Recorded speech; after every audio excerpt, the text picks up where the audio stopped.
Okay, I'm very pleased to introduce Professor Clery, who is Professor of Dissent Literature at the University of Southampton. Many of you will be familiar with her work. There was actually another conference tomorrow, so she's only able to come up today, and I'm really glad she can make it and deserve to see this paper. Emma's publication includes The Rise of Supernatural Fiction, 1762 to 1800, Women's Gothic from Clara Reid to Mary Shelley, and the feminisation of late 19th century England literature, commerce, and luxury. And you've just been awarded a major Leverhulme fellowship to work on the project of Atlantic women writers and economic progress. Congratulations. Trying to say it genuinely. That's so pleased for you.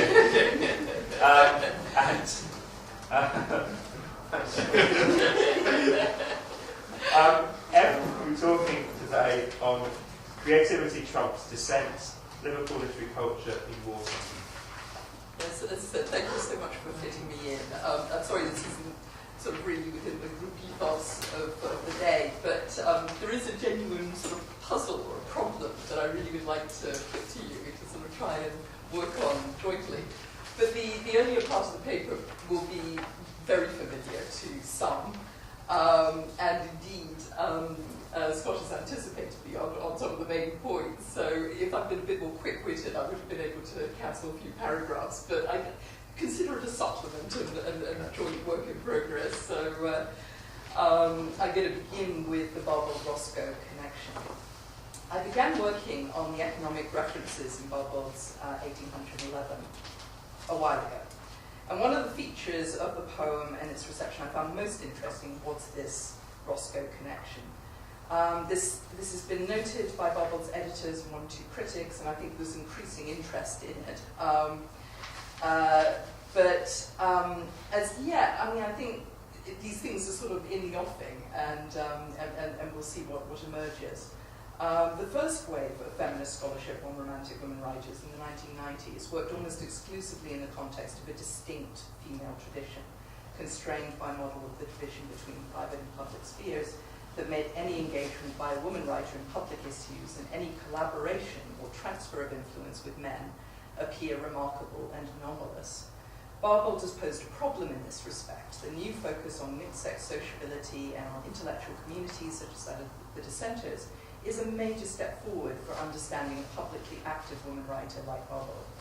Barbel's writing community was determined primarily by her upbringing in a masculine environment at the Warrington Academy, and subsequently by her position within the national network of Unitarians based in Norwich and London and loyal acquaintances in the north of England, none more important than William Roscoe. And I was very grateful to John Whale for his encouragement when I first presented some of this work back in 2009, and delighted to hear that working on Roscoe yourself, and will come out, I know you published an article on his significance in developing cultural institutions in Liverpool. And Felicity as well is doing fascinating work on Roscoe. And the more I read about him and by him, the more he intrigues. And his significance, I think, his general significance in Regency politics and culture is ripe for reassessment. He's one of those hyperactive individuals who seem to live several lives, and certainly had a multitude of interests and careers, and I'll just briefly recap those. Born in 1753 and therefore 10 years younger than Barbel, he was the son of a butler turned innkeeper, a self-made man who had risen by adopting the legal profession.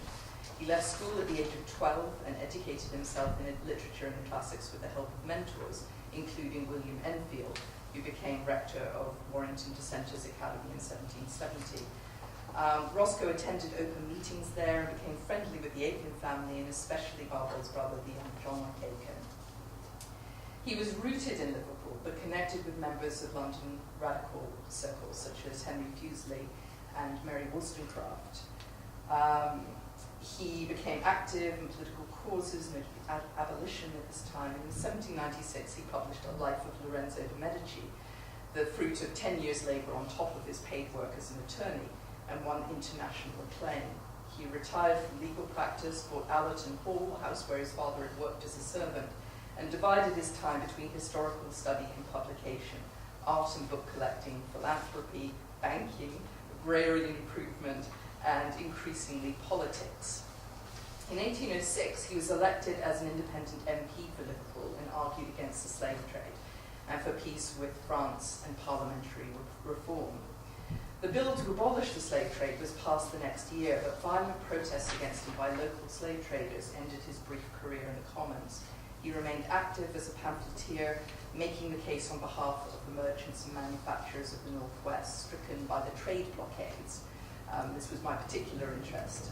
These were imposed first by France, then in retaliation by Britain, known as the Orders in Council, and then in further retaliation against both by the neutral United States, a situation described by one historian as a three-cornered duel with boomerangs. In 1810, it appeared the economic situation could not get worse, but it did. The new American embargo, which hit the Lancashire cotton trade and Liverpool shipping particularly hard, led to a renewed sense of crisis. In 1810, the British export trade to the United States was worth 11 million. In 1811, it had fallen to 2 million. Northern Britain suffered an economic depression that threatened to lead to a total breakdown in law and order. Luddism spread through Nottinghamshire, Yorkshire and Lancashire, and Southey and Wordsworth kept their guns at the ready. In the same week that 1811 appeared, in February 1812, a bill came before Parliament making frame breaking a capital offence. A major clue to the purpose and meaning of Barbault's poem is her reference to Roscoe, to whose patriot breast belong the Roman virtue and the Tuscan song, led Serres to the black and barren moor where Serres never gained a wreath before. That's lines 147 to 50 of the poem.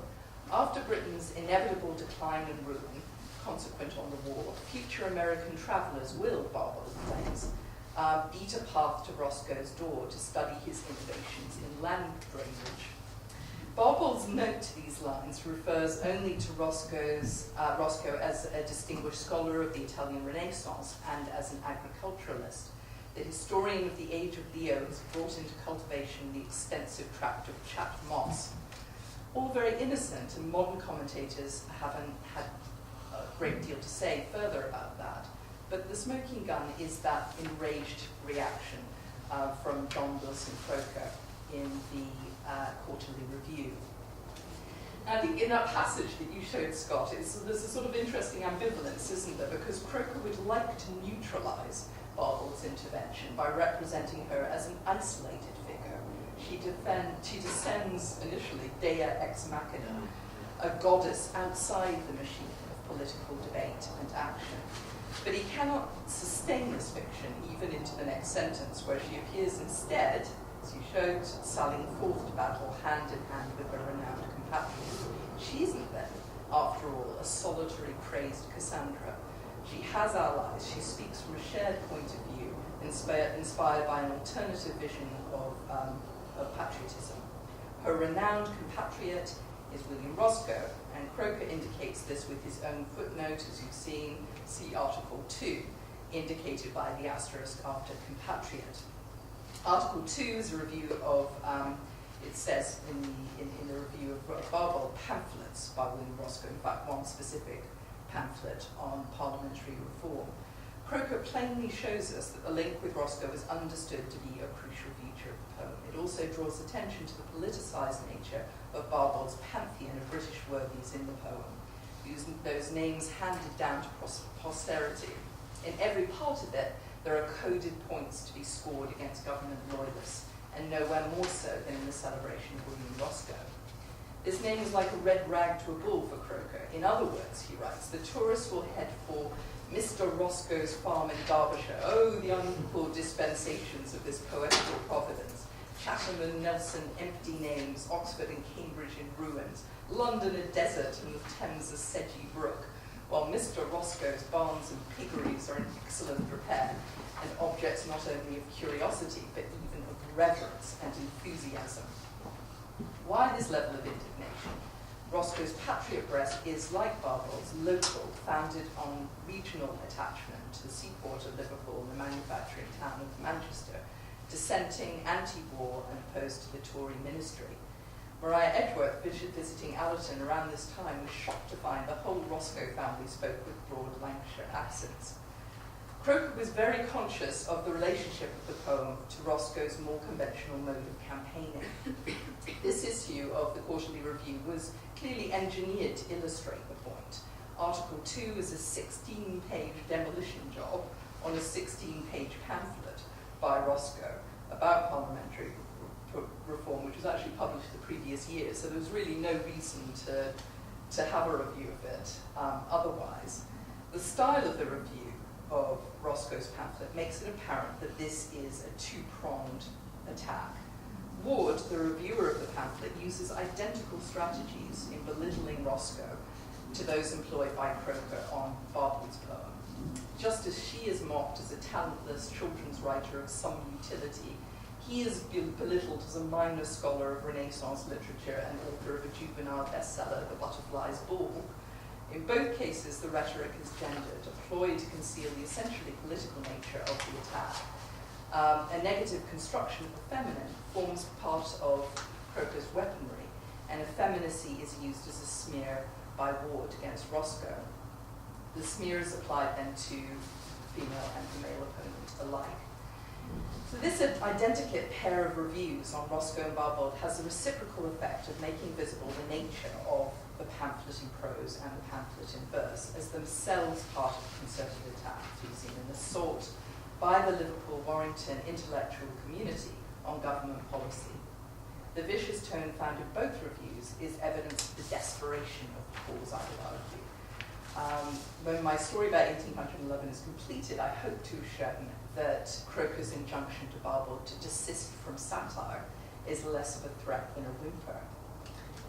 In the spring of 1812, the broader interest group to which Barbel belonged was powerful and mobilized. J.E. Cookson, in his survey of anti-war liberalism from 1793 to 1830, describes the group in these terms. Within the industrial heartland, anti-war protest was overwhelmingly in the hands of the liberal dissenters. They decided when to act. They largely determined the forms of protest, and it was their values that were affirmed through it. They had at their disposal well-tried, extensive networks built up over the years out of intermarriage, business dealings, liberal Whig co-operations, and dissenting agitation. And examples of that dissenting agitation prior to the anti-war movement include the campaigns against the Test Acts and the slave trade, both of which have been mentioned here. Barbel was a veteran of both, of course. Cookson remarks that in the early years of the war, before petitioning was organised on a large scale, the anti-war message was most effectively brought forward through pamphlets and fast-day sermons, and lists 16 writers who managed to keep this alternative perspective alive in a climate of, quote, frenetic loyalism. The list includes Barbel, the sole woman, her brother John Aiken, their friends William Roscoe, James Curry, Gilbert Wakefield, Benjamin Vaughan, Thomas Beddoes, and William Friend, a neighbour in Stoke Newington, whose daughters stayed with Barbel during house renovation, and also Vitchesimus Knox, who would republish many of Barbel's poems in his best-selling anthology, Elegant Extracts for the Improvement of Young Persons in 1796, and also Samuel Taylor Coleridge, at this time a declared Unitarian who travelled 40 miles to meet the Barbels when they visited Bristol in July 1797. Cookson adds, if we would find the social identity of the Friends of Peace, we would do worse than start with these 16. Their intellectual calibre, their commitment to reform, their rational Christianity, and their respectability stand out.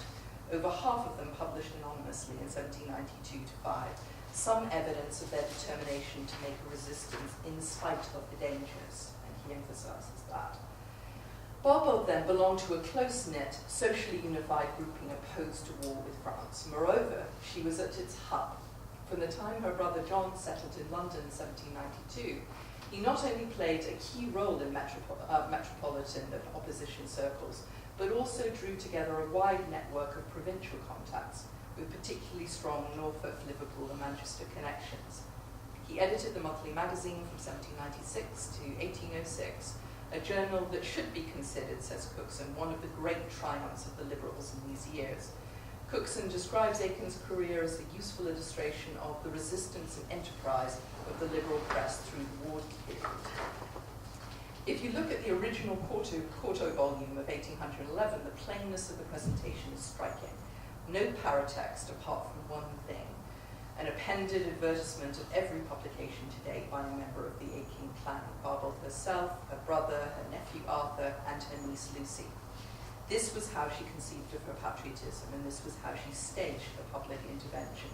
She was part of the phalanx, too tame to say community in this case. The preparations for engagement were collective and consultative. Since 1806, Barbauld had lived directly opposite the home of her brother and his family in Church Street, Stoke Newington, and simply needed to cross the road to test out the newly completed 1811 in a private reading. On 1st of December, her sister-in-law wrote to daughter Lucy that she had read it aloud to the family. On 12th of December, Barbauld reported to Lucy, "Well, I have finished my verses. There are 150 faults in them, more than I commend, but my brother is pleased with them, so I shall have some talk with friend Richard about it." In other words, the decision to publish was made in agreement with John Aiken, and Barbauld's next step was to confer with friend Richard, in other words, Richard Taylor, one of a family who'd been closely connected with Barbauld's for 3 generations, ever since his grandfather had taught alongside Anna Letitia's father at the Warrington Academy. Taylor dealt with some of the printing for the monthly magazine edited by John and Lucy Aiken's posthumous edition of Barbauld's works. The poem was published on 12th of February 1812 by Joseph Johnson's successor, his great-nephew Roland Hunter, a former pupil of the Barbaulds when they ran Palgrave School. In May 1812, Henry Crabb Robinson brought Wordsworth famously to a conversation party at Charles Aiken's house. One of the Roscoe sons was also there. Wordsworth was displeased by the political tone and wrote an account to his wife. "I met the whole Aiken gang, among the rest the old snake, Letitia Barbauld." The Barbauld gang, then, is imagined by Wordsworth as a kind of liberal mafia, and this perception was not far from the reality. Everyone knew Barbauld's origins and allegiances. She was, after all, as Croker said, our old acquaintance. And although by this he referred to her writings for children, he unquestionably had more obnoxious associations in mind. William Roscoe was the most tenacious and vocal of all the Friends of Peace. In 1810, he published occasional tracts relative to the war between Great Britain and France, which was a collection of 6 pamphlets appearing between 1793 and the present, in part to demonstrate the consistency of his position right through the Revolutionary and Napoleonic Wars. In one of them, first published in 1808, he'd anticipated the apocalyptic mode of 1811. The current war policy will, he says, complete the downfall of Europe and destroy the hopes of mankind, and constitutes, quote, a dreadful symptom of that moral and intellectual depravity that precedes the fall of nations. John Aiken, on receiving a copy of the tracts, replied, "I find my sentiments so much in unison with yours on this subject that I feel a pride in the conformity. Peace, indeed, has long been my chief, I may say my sole political wish. What effects may proceed from your publication I am unable to foresee. Probably your expectations are not sanguine, but at any rate you will have entered your protest against the madness of the public councils and have contributed your share towards bringing the nation to a sounder state of opinion." Preaching to the converted, failing to reach those outside the community, that was the problem that Roscoe faced. And, it's true, his pamphlets generally ran through 2 or 3 printings. They sparked a number of counterattacks, helped to keep the arguments for peace alive through a series of changing circumstances, and were sufficiently irritating to the government to lead them to commission the occasional reply by a Tory politician. But how to communicate that vision to the nation at large and influence the policy of ministers? How to increase the impact of the message by framing it in different modes? Where were the poets who had been so active in forwarding the anti-slavery cause? It's notable that although John Aiken was a published poet, in his reply to Roscoe he doesn't offer the services of his own muse to the campaign for peace, perhaps an acknowledgement that his words wouldn't have sufficient force or that his name wasn't sufficiently well known. Roscoe seems to have been discouraged also, as Aiken surmised. Occasional Tracts was his last public statement on the subject. On 12th of January 1812, Barbauld wrote to Roscoe telling him to expect, quote, a very short poem which I have sent to the press, and for which beforehand I speak the indulgence you have ever shown me. On 19th of January, Roscoe wrote to John Aiken that he had seen the poem advertised in the newspaper, expressing his pleasure that Mrs. Barbauld has spirit and health to address a public which never stood more in need of her just remonstrances and enlightened admonitions. I shall wait with impatience for 1811. 2 days later, Roscoe wrote to tell Barbauld herself how eagerly he anticipated it. But never in his most optimistic moments could he have anticipated the extraordinary breakthrough in the campaign that would accompany its publication, the greatest political triumph of the Friends of Peace, according to Cookson, a triumph in which, I hope to be able to show, 1811 participated.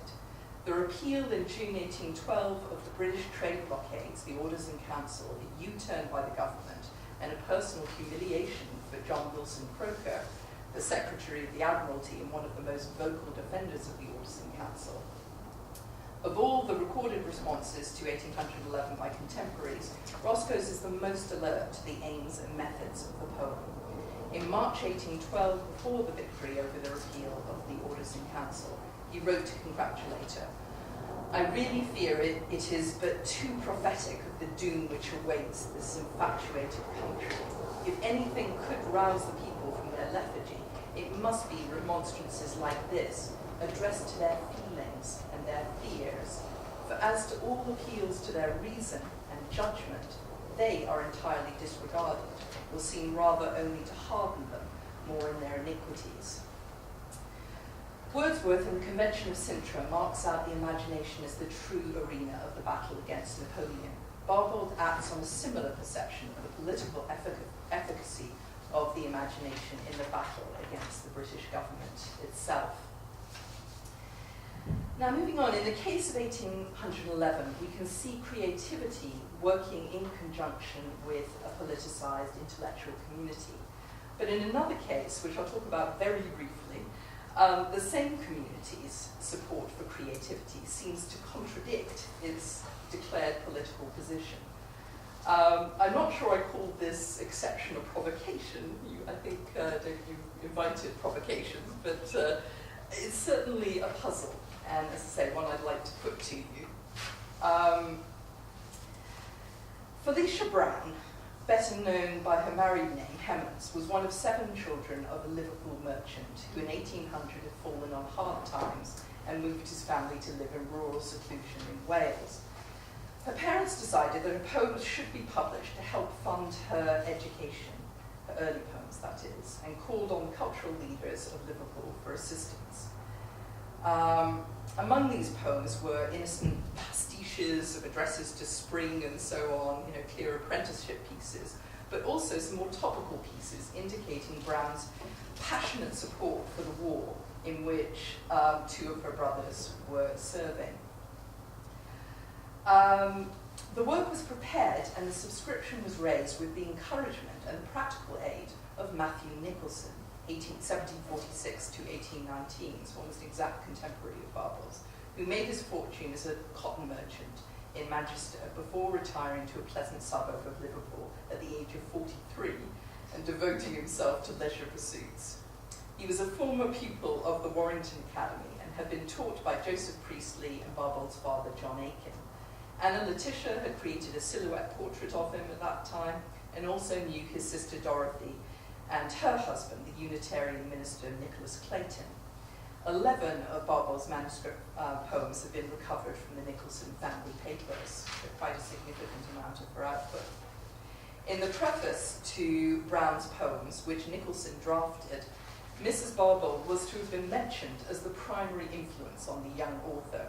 Felicia's mother then intervened to request that the more conventional, politically acceptable Mrs. Trimmer and Hannah More be mentioned too. In the event, the preface was actually provided by William Roscoe, who also acted as intermediary in later dealings with publishers right up to 1812. This hasn't previously been noted by Hemin scholars. Susan Wolfson mistakenly claims that Roscoe's son was mentor of the young Brown. In the new preface, which Roscoe wrote, all mention of the influence of other writers was dropped, perhaps out of tact, given his knowledge of Barbauld's political views. The subscribers to this volume, and there's a vast array of subscribers, included the Prince of Wales, Lady Spencer Perceval, whose husband would be appointed Prime Minister the following year, and even John Wilson Croker. So it really raises the question, what is going on here? It seems like the world turned upside down somehow. So specifically, my question is, why did Roscoe lend support to Brown's pro-war poetry in the very same year as he published a fervent anti-war pamphlet, Considerations on the Causes, Objects and Consequences of the Present War? Is this a case where creativity trumps dissent, and dissent used in the broad and the narrow sense, or is it simply an act of altruism towards a needy fellow Liverpudlian? Brown was considered by many to have talent, even if her sympathies were misdirected. The schoolboy and self-declared atheist Percy Bysshe Shelley obtained a copy of poems from his cousin Tom Medwin, who had met Felicia during a tour of Wales. Shelley initiated a correspondence with her and praised her poems to the skies, while declaring in a letter in 1811 that he had a fear that you approve of fatal sanguinary wars, a fear he said she had now calmed. But his suspicions were fully justified. Her enthusiasm for bloodshed is absolutely plain in a letter she wrote to Matthew Nicholson. Deeply as I felt for the sufferings my dearest brother must have endured, it will ever be his pride that he has bled in the service of his country. And the poems themselves provide evidence enough. For instance, in the rhetorical question, who would not bleed, O peerless isle for thee, which appears in War and Peace, published in 1810, but ad nauseum in the original poems as well. War and Peace was also published with the help of Roscoe and Nicholson. Barbauld reviewed the poems in the monthly review, giving the volume the oxygen of publicity. Even though she couldn't be completely sort of wholehearted in her praise, she begins very tartly, in fact, when a little girl publishes a large quarto we are disposed to examine before we admit her claims to public attention. But she goes on to show remarkable forbearance about Brown's jingoism. To patriotism can be taken as a sample of Brown's style at this time. The poet appeals to the genius of Britannia to inspire the British Army in this poem. Teach them to conquer or to die with firm, unshaken loyalty. Then may some bard record their praise in sweet, enthusiastic lays and hail the patriotic band, the guardians of their native land, whose names shall live in warlike story, consigned to everlasting glory. Barbauld comments, and it must have been through gritted teeth, the lines to patriotism contain good thoughts and forcible images, and if the youthful author were to content herself for some years with reading instead of writing, we should open any future work from her pen with an expectation of pleasure founded on our recollection of this publication. Again, it would seem the principles of dissent are being trumped by a support for the creativity of someone who has been brought within the community, however improbably. And so I'm just going to leave off there and see if you have any thoughts about that at all. It seems to me bizarre. I mean, this was at a time when, as I say, the dissenting community were rallying around opposition very much in the face of overwhelming political support and popular support for the Peninsular War. Something very different was going on in this particular case. Well, first of all, I love this paper. I really, really enjoy it. I can't wait to see it in its entirety. Thank you so much for bringing that out. And the first thought that jumps to my mind as you finish that off with this sort of surprising, through gritted teeth response, is there's something about the character here, and forgive me for sort of feeling like it's praiseworthy character, but here's this woman at this point in time, the senior woman, clearly in English letters, but who had also along the way, we talk about teaching, we talk about students, and yes, the women were excluded from the dissenting academies, but she often had boarders, she often had young women that she taught, and she certainly mentored. And what I love about that is that wonderful sort of teacherly stoicism that says, right, that says the youth here will be tempered. That enthusiasm, that may be a little misguided, but I don't want to squelch that. The creativity is great. And if I could come in here and just with guns blazing just ruin this person, right? Like if you think about Lamb's response, right? But I'm not going to do that. I'm going to hold off and allow that this is a youthful, expression, and in time. There's this idea that in time, perhaps. But she too, remember, Corsica takes up the flag of the sort of the rebels and all, but it's a pro-war. It's like go to war and fight. So as a young writer, Barbauld, she understood and Aiken. And I think there's a sort of there's a transference going on. There's a bit of there is recognition. Yes. That she has been there too. Anyway, that's really fascinating. Fascinating. I suppose my take on it, as apropos of Roscoe, might go, I don't know how credible this is, but might go something like this, that could there not be, which I think, other people in the room might know better than me, but something of a pragmatism in Roscoe, which is perhaps more understandable if one sees him as an internationalist at one angle. That's to say, okay, Croker, goes for the jugular, and in some ways, as you said, situates Roscoe as this Liverpudlian eccentric who is immediately regionalised by his association with Liverpool. And he was famous for very rarely, other than going to Westminster, going out of Liverpool. But that, in some ways, that's to miss one of the major aspects of Roscoe's identity, which is to see him in Liverpool. I'm a Liverpudlian, so I put that on the table straight away. At this particular point, and even more for the next 130 years, as actually inevitably internationalist, because you're situated as a major trader in Liverpool. So really what, for good and for ill, with horrible forms of collusion, but by definition, you're involved in an Atlantic triangle. So, at the same time as he's arguing for peace on the basis of trade, he's also in correspondence with key civic leaders along the eastern seaboard of the USA, particularly in Boston and Baltimore. So I think if you just shift the pamphlet, even some of the quotations you're using, to see that they're proposing that country, but they're almost saying that country. That's to say, Britain. Whereas I'm situating myself above mere country. I'm situating myself on a universalist or certainly internationalist level. And therefore you can start playing with that.